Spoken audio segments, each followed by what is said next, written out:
ትሬ ያስተነገፈ የቆየ ዘንዶና የዘንዶ መልክ የለበሱ ሰዎቹን ጭምር እግዚአብሔር አፋቸው ይቆርጣል። ኔጌ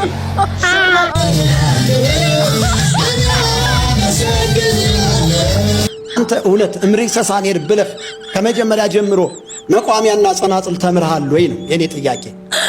ስለዚህ እዚህ ጋር በመጽሐፈ ዚቅ ወመዝሙር ገጽ 144 ላይ ተቀምጦ ያለውን የዜማ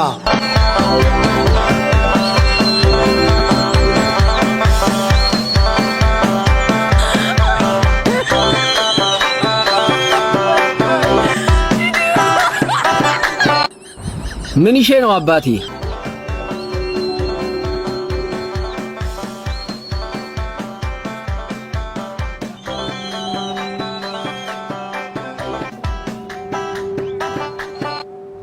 ምን ይሼ ነው አባቴ? እኔ እኮ መሪዎች ናቸው ቻሌንጅ የሰጡ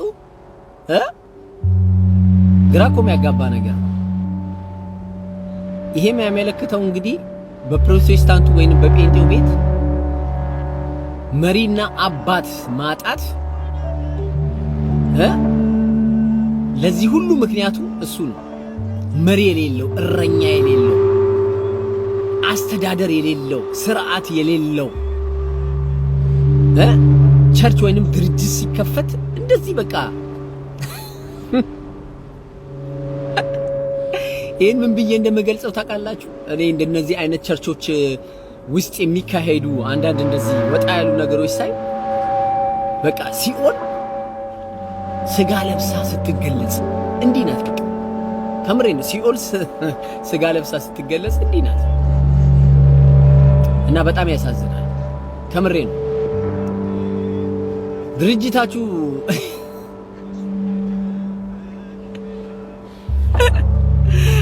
ሰውን ለክርስቶስ ክብር ከማስገዛት ይልቅ እኔ እኮ በጣም ነው የሚገርመኝ እግዚአብሔር ምዕመኑ የሚፈልገውን ደስታ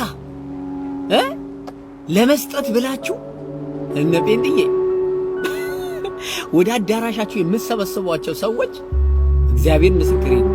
ይሄ የምትሰበስቡት አሰስ ገሰስ የሆነ ሰው ጠቅላላ ሁሉ ከምሬ ነው። ይሄን ምን ብዬ ልግለጽ? ይሄ ሞቲቬሽን ስፒች የሚባል ነገር አለ እና አዝሮ እናንተን ዋጋ እያስከፈላችሁ ነው እነ ጴንጥዬ። ይሄ ዝም ብሎ አለ እውቀት ዝም ብለህ ብቻ መጽሐፍ ቅዱስ ያዝኩ ብለህ መጽሐፍ ቅዱስን ሳታነበው ዝም ብለህ ትርጉሙ ሳይገባ ተሸክመ ኢየሱስ ጌታ ነው ብቻ እያልክ በየመንደር የሰበሰብከው አሰስ ገሰስ ይኸው ዛሬ እንደዚህ ዋጋ እያስከፈለ ነው። ጴንጥዬ ሲፈልግ ፑሻፕ ይሰራባል፣ ሲፈልግ አሁን የቀራችሁ እኮ እግዚአብሔር ምስክሬ ነው። ምን ያልሰራችሁ ስራ አለ? በቸርች ስም ቸርች ውስጥ በወንጌል ስም ምን ያልሰራችሁት ወንጀል አለ? ከምሬ ምን ያልተሰራ ነገር አለ? እግዚአብሔር ምስክሬ ነው። ምን ያልተሰራ ነገር አለ? በስመ አብ ዝሙቱ ብትሉ፣ ዳንሱ ብትሉ፣ ጭፈራው ብትሉ፣ መጠጡ ብትሉ ምን ቀረ ግን?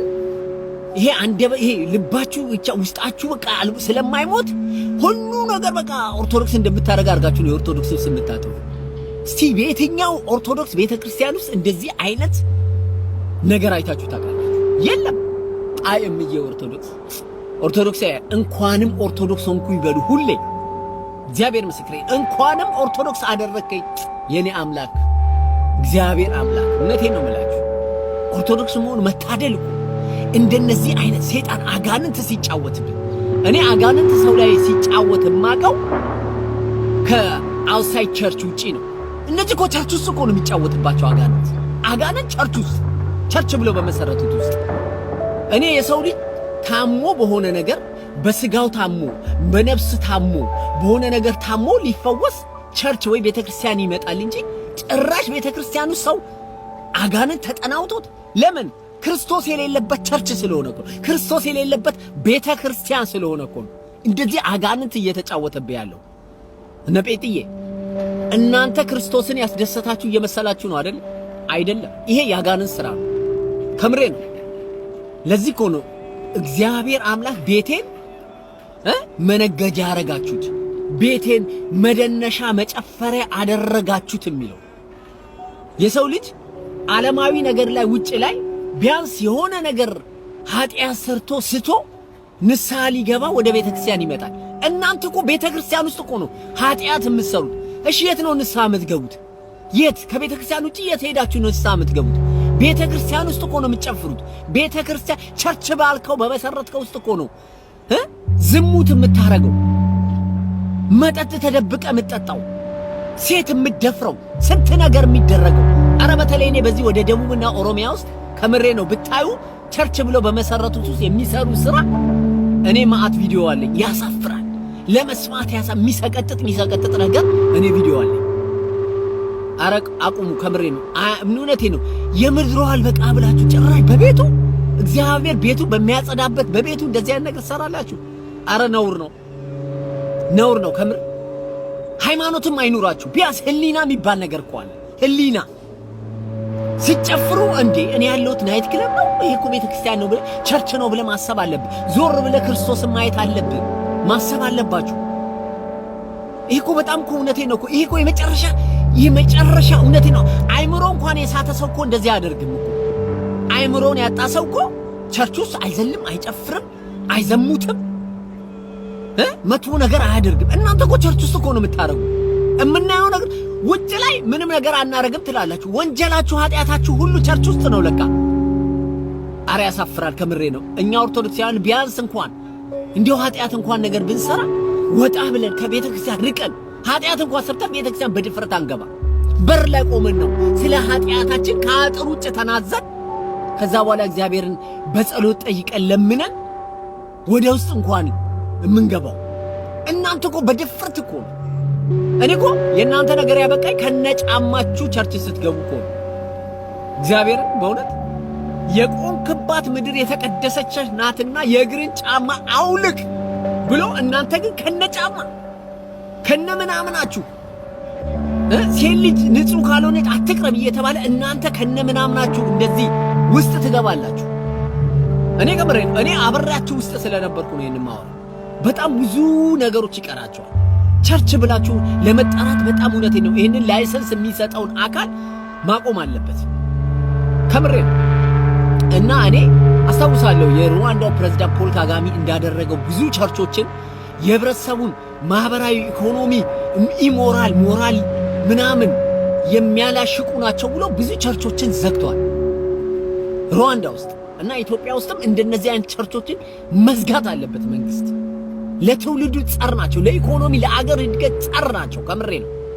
እና የተወሰኑ ቸርቾች በቃ ትክክል የክርስቶስን ወንጌል የሚሰብኩትን ብቻ ኮንትሮል አድርጎ መንግስት ጣልቃ ገብቶ እንደዚህ አይነት ነገሮች ላይ ከምሬ ነው ኮንትሮል አድርጎ እነዚህን መዝጋት አለበት እንጂ ማንም ዱርዬ የህብረተሰብን ኪስ ሊያወልቅ 4 እና 5 ሆኖ ተደራጅቶ ቸርች ብሎ ላይሰንስ አውጥቶ እየከፈተ እንደዚህ በንጹሃን ዜጎቻችን እውነቴ ነው በሞራል መጫወት በጣም ከባድ ነገር ነውና ሀፍቱ ስታፕ በሉ። ይመቻችሁ ኦርቶዶክሳውያን፣ ሰላማችሁ ይብዛልኝ። ጴንጥዬ ይሄን ነገራችሁን አስተካክሉ ፕሊዝ። በቻላችሁ መጠን እንደ ወንጌል ለመስበክ ሞክሩ። ይመቻችሁ። ሰዎች ብሎክ አድርገዋችሁ መደወል እንዳትችሉ አድርገዋችኋል። እንግዳውስ እንዴት አድርጋችሁ እነሱ ሳያውቁ ስልካችሁን ከብሎክ ማውጣት እንደምትችሉ ላሳያችሁ። በእርግጠኝነት አብዛኞቻችሁ ይህንን የምታውቁ አይመስለኝም። ሁላችሁም ቪዲዮን ቢያንስ 5 ጊዜ ኮፒ ሊንክ አድርጉት። ስለዚህ ብሎክ ውስጥ ትላንት ነው ያወጣሽው? እኔ እንጃ ብሎክ እንዴት እንደተከፈተ አላውቅም። ስለዚህ ብሎክ ያደረግሽው ስልክ ጠራ ነው የምትይው? አዎ ሳልከፍተው ጠራ። አጨብጭበ ለጌታ ክብር ስጥ። ምን ተስኖት እግዚአብሔር? ከናንተ ላይ እኮ ምንም አይቀነስም። እኔ ላይ ግን መጨመር ትችላላችሁ። ከታች ሜንሽን ያደረኩላችሁን ብርሃኑ ቦንዳን እየነካችሁ እየገባችሁ ፎሎ ስታደርጉ ለአንድ ፎሎወር 1 ብር የተሰጠኝ ቻሌንጅ እንዳሸንፍ ታግዙኛላችሁ። ይሄን ማድረግ ይከብዳችኋል? አረ በፍጹም እኮ አድርጉታ። አንተ እውነት እምሪ ሰሳኔር ብለህ ከመጀመሪያ ጀምሮ መቋሚያና ጸናጽል ተምርሃል ወይ ነው የኔ ጥያቄ። ስለዚህ እዚህ ጋር በመጽሐፈ ዚቅ ወመዝሙር ገጽ 144 ላይ ተቀምጦ ያለውን የዜማ ትምህርት ለማንሳት ሞክረሃል። ንዑንስ ግድላቲ ብለህ ስለዚህ ንዑንስ ግድላቲ የሚለውን ራሱ እኔ በዜማ በትልልኝ እዚሁ በሚዲያ ፊት በእውነት ይቅርታ ጠይቃለሁ። እስኪ በዜማ በልልኝ።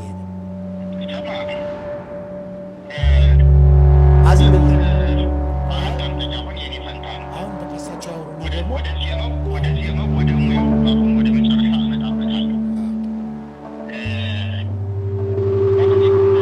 አበላሽተዋል ስትናገር ትክክል አይደለም። ስለዚህ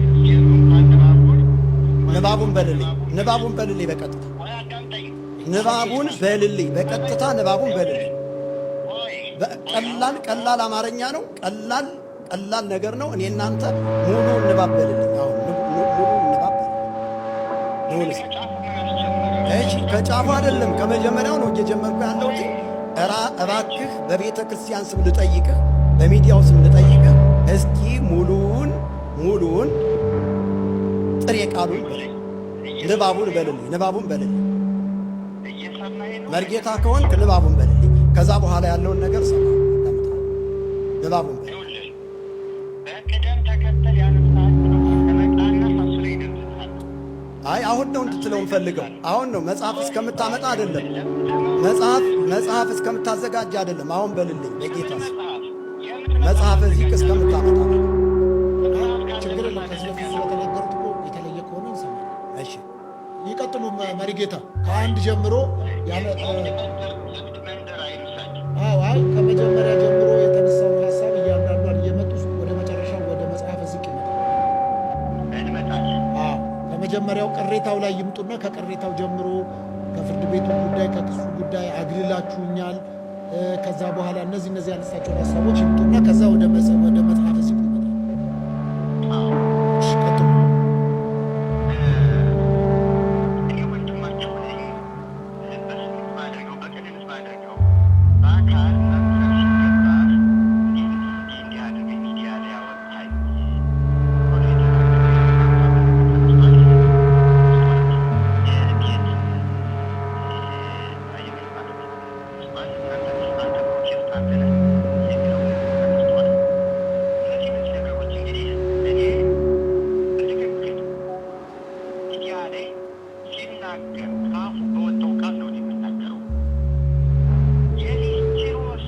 ምንድነው የዛሬ 3 ዓመት ለምን አላነሳው?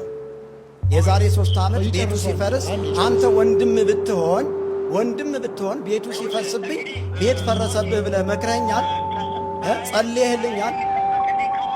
በሕግ አምላክ ዞር በል። በሕግ አምላክ እጠይቀዋለሁኝ።